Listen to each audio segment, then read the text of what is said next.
여러분 안녕하십니까? 인민군 입사 시 이 시간 진행을 맡은 강력입니다.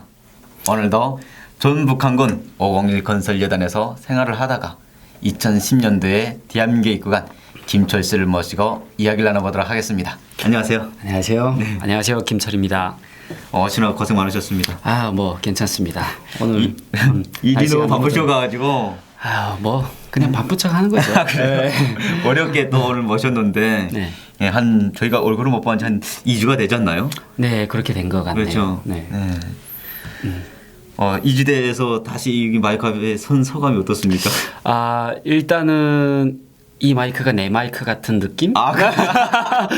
네, 농담이고요. 네. 네. 일단은 저는 항상 가끔씩 이렇게 스피치도 하고 하지만 마이크 앞에 서면 항상 긴장해요. 네, 그렇죠. 일단은 사람 대 사람이 더 편해요. 저도 그렇습니다. 네. 네. 저희가 전에 그 이야기를 나눌 때 이제 건설장에서 이제 사건 사고 비리에 대해서 간단히만 이야기 들어봤어요. 네. 네, 그렇죠. 그래서 이번 시간에는 이제 그 현장에 동원됐을 때 처음으로 건설장에 나갔을 거잖아요. 나갔을 때 그 마음이 어땠는지 그 기분이. 그래요. 일단은 제가 본부대 신병 끝나고 본부대 배치 받았을 때 처음 들어갔을 때는 저희 부대는 건설 부대가 맞지만 제가 들어갔을 때 저희 중대는 건설 부대가 아니라 부업장이었었어요. 그래서 부업장에서 쭉 끝나고 2006년도에 평양에 다시 올라와서 그 다음에 본부대에 이렇게 건설장에 투입이 됐었죠. 근데 일단은 아파트 건설을 제가 이렇게 조금씩 아파트 건설이 아니라 공사를 조금씩 해봐도 대규모 아파트 공사는 처음 들어온 거예요. 그러니까 이제 동원돼서 하신 기본 일이 아파트 건설하는 일이었죠. 네, 저희가 아파트 건설이었었는데 가끔씩 대상공설에 동원되긴 하지만 저희 기본 주 업무는 살림집이에요. 아파트 건설. 아파트 건설에 처음 들어갔는데 굉장히 처음에는 그냥 일이구나 이런 생각을 했었는데 조금 시간이 지나다 보니까 한켠으로는 내가 짓는 아파트가 하나의 창조물로 남는구나라는 어떤 약간 자긍심 같은 것도 좀 있었어요.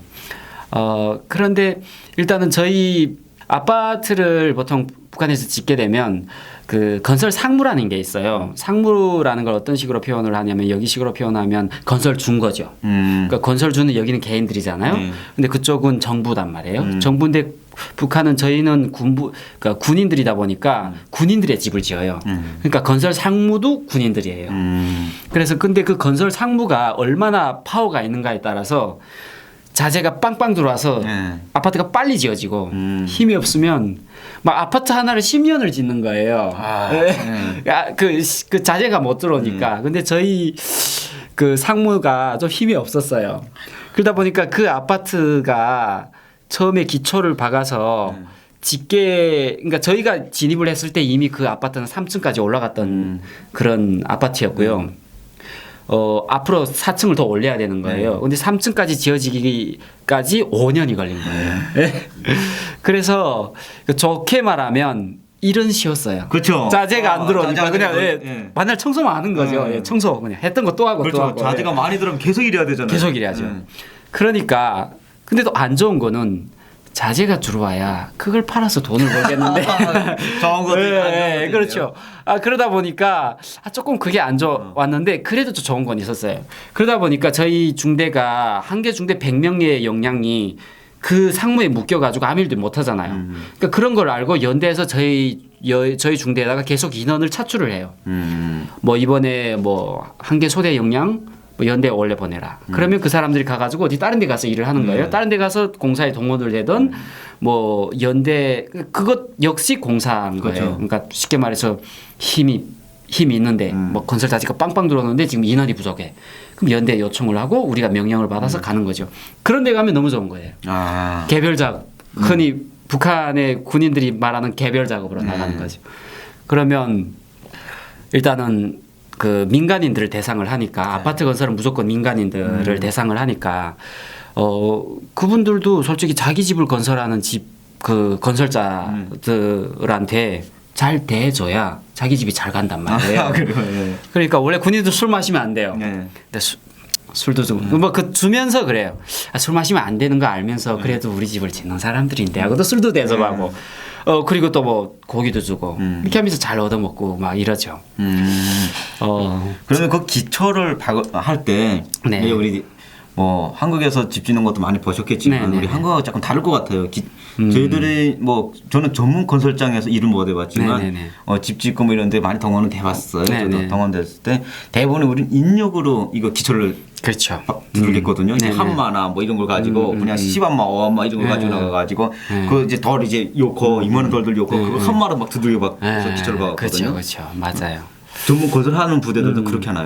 아, 일반적으로 아까 전에 말씀을 드렸지만 건설 상무의 힘의 기준에 따라서 진짜 무식하게 해머로 파고 막 꽃갱이로 막 파가지고 기초를 막 2, 3m 파는 그런 경우도 있는데 그러니까 아무리 힘이 없는 상무라 할지라도 적어도 기초공사만큼은 포크레인을 겠다가 써요. 근데 일단 포크레인은 포크레인이고 이게 기름이 없잖아요. 그러니까 기름 때문에 보통 장비를 안 쓰는데 못 쓰는데 그래도 일반적으로 저희는 전문 건설하는 부대다 그렇죠. 보니까 그 기초를 박을 때만큼은 포크레인을 했다가 그쪽에서 까토라 그러잖아요. 네, 그렇죠. 까토를 파다가 이렇게 하는데 한 2, 3m를 파죠. 기초는 그렇게 해요. 근데 정말 운이 안 좋고 정말 힘도 없고 뭐 속된 말로 무식하게 일을 한다 하면 기초는 뭐 기초까지는 걔네들이 한다 할지라도 마지막에 정리 작업이라고 해가지고 아파트를 다 지으면 그 아파트 근처에 그걸 이렇게 빤빤하게 밀어가지고 뭐 여기식으로 말하면 주차장도 만들어야 되고 공원도 만들어야 되고 이거를 그냥 그 서베르라 그러잖아요. 그런 걸 싹 밀어가지고 뭐 그렇게 해야 되는데 정말 운이 안 좋으면 그거를 인간들이 막 꽃갱이로 파고 막 평토를 하는 거예요. 네, 그래요. 저희는 절반은 기계로 했고 절반은 사람이 했다고 보면 돼요. 예, 힘이 없어가지고 사실 그 상무가. 주변 정리가 더 힘들잖아요. 네, 맞아요. 그래서 사고 같은 것도 좀 나고, 그러니까 주변 정리를 하는 와중에 아파트를 짓게 되면 무조건 상수도가 있고 하수도가 있고 우수가 있어요. 그러니까 우수라는 거는 비가 내려오는 관. 근데 그러려면 그거를 땅에다 파서 이렇게 묻어야 된단 말이에요. 근데 그것도 원래 포크레인으로 이렇게 파면 얼마나 쉬워요. 네, 그렇죠. 근데 인간들이 파요. 그냥 꽃갱이로 막 열심히 저희는 인력으로 팠거든요. 파다 보면 그게 그 땅이라는 게 수평이 아니잖아요. 이렇게 막 이렇게 되다 보니까 어떤 데는 막 기본적으로 이렇게 수평으로 동결심도가 있으니까 동결심도란 건 겨울에 얼지 않는 데까지 파야 되니까 동결심도까지 파려면 보통 메다 50 1m는 넘게 파요. 그렇죠. 40부터 안 올잖아요. 그러니까 그러니까 제일 낮은 지역을 그 계산을 해가지고 1m니까 막 그렇죠. 올라가는 데는 막 2m 막 내려가는 거예요. 그러다 보니까 그게 이렇게 땅을 파다 보면 이게 무너질 때가 있어요. 근데 벌써 2m만 되면 그게 무너지면 사람이 묻혀요. 그렇죠. 죽을 수도 있거든요. 그래서 한번 저희가 이렇게 파다가 한 거예요. 그래가지고 거의 뭐 죽을 뻔했어요. 예, 뭐 한 5명이 깔려가지고 그러니까 그런 사고는 그래도 되게 좀 경한 사고예요. 뭐 그런 건설장에 있는 사고뿐만 아니라 제일 쇼킹했던 게 그거는 건설장도 아니었고 우리 중대 안에서 근데 제가 이 말을 말하면 내가 노출되는데 이미 다 노출된 거 아닌가요? 그러게요. 괜찮습니다. 네. 저희 중대에서 그러니까 북한에 이렇게 상수도가 잘 없다 보니까 그러니까 저희 뭐 특히 건설 부대는 자꾸 옮겨 다니기 때문에 그렇죠. 제대로 된 뭐 상수도 하수도 이렇게 딱 그런 거 없어요. 그러니까 우물을 파다가 우물에서 길을 겨먹고 그러다가 또 기동한다고 하게 되면 그걸 다 메워버리고 또 딴 데 가고 이러거든요. 근데 우물을 팠는데 그 우물이 이렇게 그 좀 약간 콘크리트로 잘 해가지고 물이 안 새게 해야 되는데 오래되다 보니까 물이 자꾸 새고 하니까 우물을 기르다 보면 물이 흘러 넘치잖아요. 네, 그렇죠. 그 물이 거꾸로 들어가니까 수질이 안 좋은 거예요. 그러니까 맞아. 네, 그러니까 그거로 밥도 지어 먹고 했는데 막 종기가 나고 난리가 아닌 거예요. 막 그 수질이 안 좋은 거를 밥을 해 먹으니까. 그러다 보니까 이거 우리가 이렇게 하게 되면 애들 뭐 다 뭐 어떻게 되겠다 해서 우물을 새로 파자 이렇게 된 거예요. 그래서 그 물을 일단은 안 먹고 그게 낙랑공주 샘물이라고 낭랑공주 아시나요? 낭랑공주 예, 알죠. 낭랑공주. 네. 그러니까 낭랑공주가 살았던 땅이 있어요. 예, 평양의 낭랑구역이 그래서 낭랑구역이거든요. 그 우물을 낭낭공주 예, 하시던 분이. 그러니까 낭랑공주 먹던 물이에요. 맞아요. 예. 네. 그래가지고 수질이 굉장히 좋아요. 그러니까 근데 저희 중대에서 한 15분 20분 걸어가야 되거든요.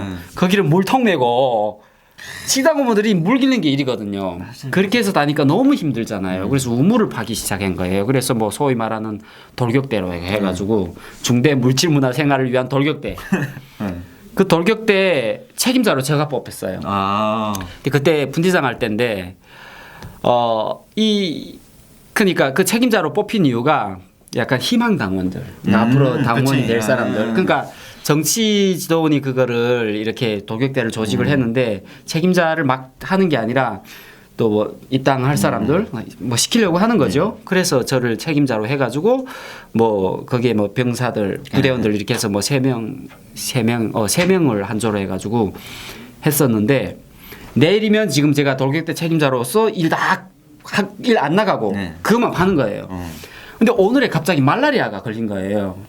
말라리아가 뭐예요? 말라리아가 뭐냐면 모기 알죠? 모기. 그러니까 모기가 그냥 모기가 있고 말라리아 균을 가지고 있는 모기가 있어요. 네네. 근데 저기 한북도나 양강도 쪽에는 없어요. 추우니까.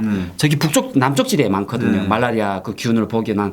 그러니까 걔가 이렇게 사람을 물면 말라리아가 걸리는데 이 말라리아는 사람을 미치는 게 하루에 막 40도씩 막 올라가요. 올라가는데 시간대로 열이 나요. 그러니까 내가 낮에 뭐 12시부터 뭐 3시까지 열 난다. 40도 쫙 나다가 그 시간 지나면 아픈 사람이 아니에요. 열이 싹 내려. 맞아요. 다음 날에 또 그 시간이 되면 또 나. 미치는 거예요. 열병처럼. 예, 열병이에요. 열병. 근데 그냥 감기인 줄 알고 다음 날 괜찮겠지 했는데 밤새껏 열이 나는 거예요. 결국은 일을 하려다가 정치부에서 정치동 하라고 해서 일을 갔다가 끝내 일을 못 한 거예요. 막 그래서 그만두고 내 대신 다른 사람이 대타로 됐죠. 근데 반전은 여기서 시작이 된 거죠. 3일 후에 3일 그게 그 우물을 파다가 3일인가 4일 후에 사고가 났어요. 그 사람이 묻혔어요. 우물을 파다가. 우물 안에. 네. 그러니까 이게 다 군인들은 북한 이민군대는 매개조면 일 잘하잖아요. 네, 맞아요. 3일 동안 13m인가 15m인가 판 거예요. 완전 뭐 굴착기죠, 완전. 미쳤다. 쫙 수직으로. 그 낭랑구역이라는 게 진흙 땅이라서 딱 수직으로 파면 잘 파져요. 근데 그 타이밍이 언제였었냐면 4월 달인가 돼가지고 북한은 4월 달에 춥단 말이에요. 네. 아직도 얼음이 그렇죠. 있을 때예요. 설이 치면 얼었다가 녹았다. 그때 제일 위험하잖아요. 그렇죠. 그러니까 그날에 3일째인가 4일째 되는 날에 3일째 되는 날이었던 것 같아요. 그러니까 제가 거기에서 일을 안 하고 다른 부분대장이 네. 들어가고 거기에 구대원 1명, 초급병사 1명, 둘 다 초급병사였나? 중급병사 초급병사였나? 그렇게 해서 3명이 그랬었는데 정치지도원의 요구는 희망당원들이 밑에 무조건 들어가서 팔아.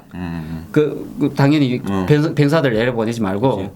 그 치도 그때 그렇게 계속 자기가 밑에서 팠죠. 그리고 꼭대기에서 이렇게 또르래로 이렇게 잡아당겨서 이렇게 했는데 훅 원래 또래로 훅 원래 가고 이런 식으로. 참 그 운명이라는 게 참 웃긴 게 그 죽을 사람은 죽지 않을 곳에 있다가도 죽을 곳을 찾아서 죽고 살 사람은 죽을 곳에 있다가도 나와서 산다라는 느낌이 제가 드는데 그날에 오전까지 그 부분대장이 밑에 가서 열심히 팠어요.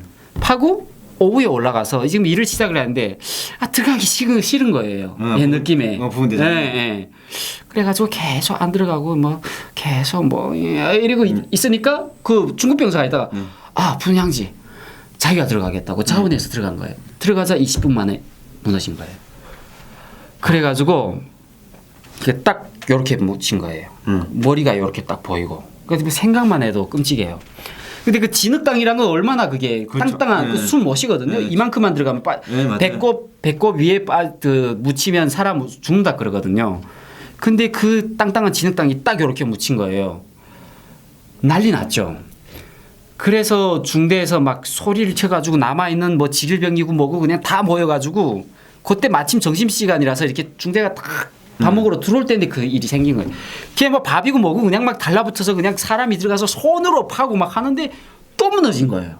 아, 그러니까 들어간 사람까지 또 묻힌 거예요. 2명인가 들어가는데, 그러니까 그 묻힌의 부분대장하고 그 분대 초기복무까지 둘이 들어갔는데 그 사람이 또 묻힌 거예요.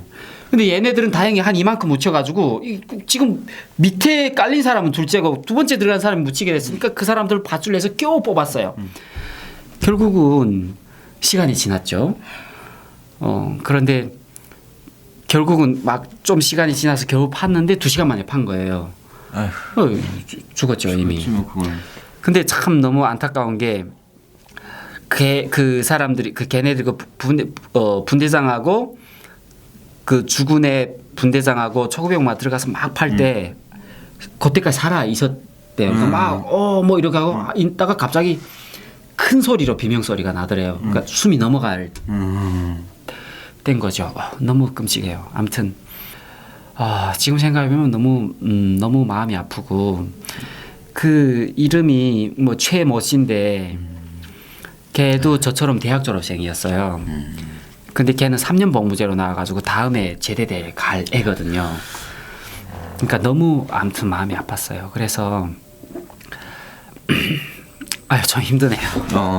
좀 진정하시고 갑자기 울컥하신 것 같은데 저도 이제 김철 씨 이야기를 들으면서 갑자기 눈물이 이제 탁 쏟아지려고 하네요. 왜냐면 저도 이제 그 생각이 갑자기 나가지고 병사 때.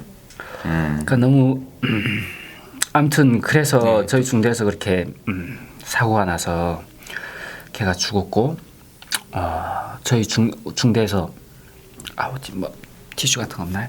그 중대에서 호상을 선다 그러잖아요. 사람이 죽으면 호상을 서고 군인들이 술을 마시면 안 되지만 그때만큼은 술을 갖고 와가지고 막 술을 10리터짜리 그 빵가통이라 그러잖아요.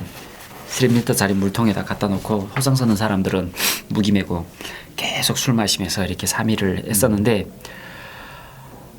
그러니까 너무 아무튼 마음이 아팠고 그다음에 그 장례를 할 때 그 집에서 왔어요. 그러니까 그 아버님이 왔었는데 아버님이 돈도 많고 꽤 뭐 사업을 하시는 분이었어요. 그러니까 참 너무 답답하고 가슴이 아프고 좀 공포스럽기도 하고 다른 말로 얘기하면 그 죽은 애가 내가 될 수도 있었던 거거든요. 맞죠. 네. 제가 아프지만 않았더라면 제가 죽은 사람일 수도 있죠. 그래서 참 너무나도 힘들어요. 그래서 제가 저희 중대에서 사람이 죽기는 그게 제가 제 군복무하는 기간에 처음이었거든요. 처음이자 마지막이었고.